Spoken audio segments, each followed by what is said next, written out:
Isang lalaki ang patay matapos mahulog sa Mindanao Avenue Underpass. Ang mas masaklap po, 2 beses pang nasagasaan ang biktima.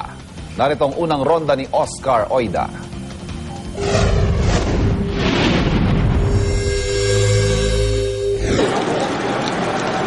Agad binawian ng buhay ang lalaki ito nang mahulog mula sa ibabaw ng Mindanao Avenue Underpass sa Quezon City bago tuluyang masagasaan at makalagkad ng ilang metro.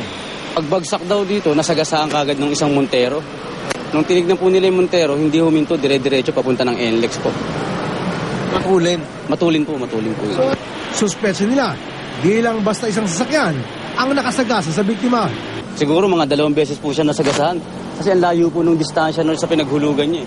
Samantala, misteryo pa rin para sa mga otoridad kung tinulak, tumalon o nahulog ba mula ibabaw ng underpass ang biktima. Isa pa muna nakapagtataka kung bakit naka-underwear lamang ito. Ang lahat ng katanungan, inaasahan daw unti-unti mabibigyan ng kasagutan sa oras na matukoy na nila ang pagkakakilanlan ng biktima. Ito ang unang balita sa Quezon City. Oscar Oida reporting.